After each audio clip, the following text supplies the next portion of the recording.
প্ৰাক্তন মন্ত্ৰী তথা বৰ্তমানৰ ধুবুৰীৰ সাংসদ ৰকিবুল হুছেইনৰ বিৰুদ্ধে সৰব হৈ পৰিছে প্ৰাক্তন আমছুৰ নেতা।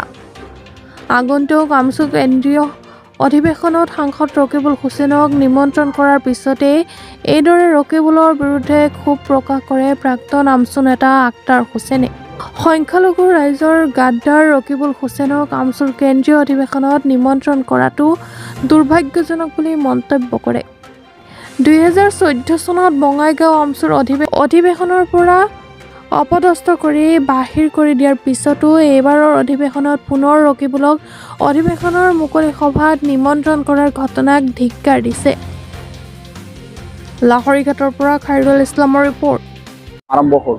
আজি মই ক'ব বিচাৰিছোঁ, যিজন গাদ্দাৰ, মই গাদ্দাৰ বুলি কৈছোঁ, NRCৰ ছাব কমিটিত থকাৰ পিছতো তেখেতক আমছুৱে লগ কৰিব পৰা নাছিলে।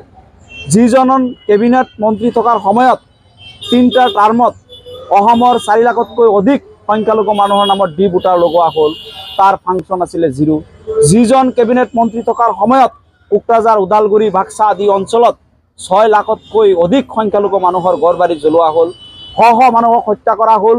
অসমৰ নহয়, এছিয়াৰ সৰ্ববৃহৎ ডিটেনশ্যন কেম্প যাৰ নেতৃত্বত গোৱালপাৰাত বনোৱা হ'ল।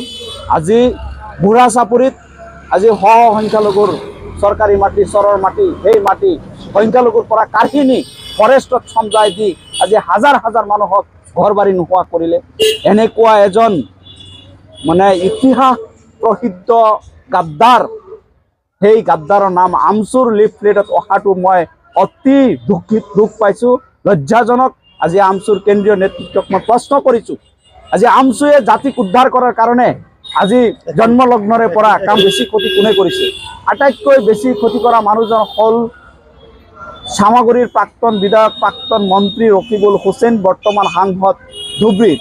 এইজন ব্যক্তি 2014 চনত আমছুৰ কেন্দ্ৰীয় অধিৱেশন ডালিগাঁৱত লেংটিচিঙাত সেই অধিৱেশনত তেখেত গৈছিলে আৰু তাৰ পৰা আমছুৰ ষ্টেজৰ পৰা তেখেতক চেণ্ডেল জোতা মাৰি সেই সময়ৰ আমছু তথা সেই সময়ৰ বঙাইগাঁও জিলাবাসী ৰাইজে তাৰ পৰা প্ৰত্যাখ্যান কৰিছিলে।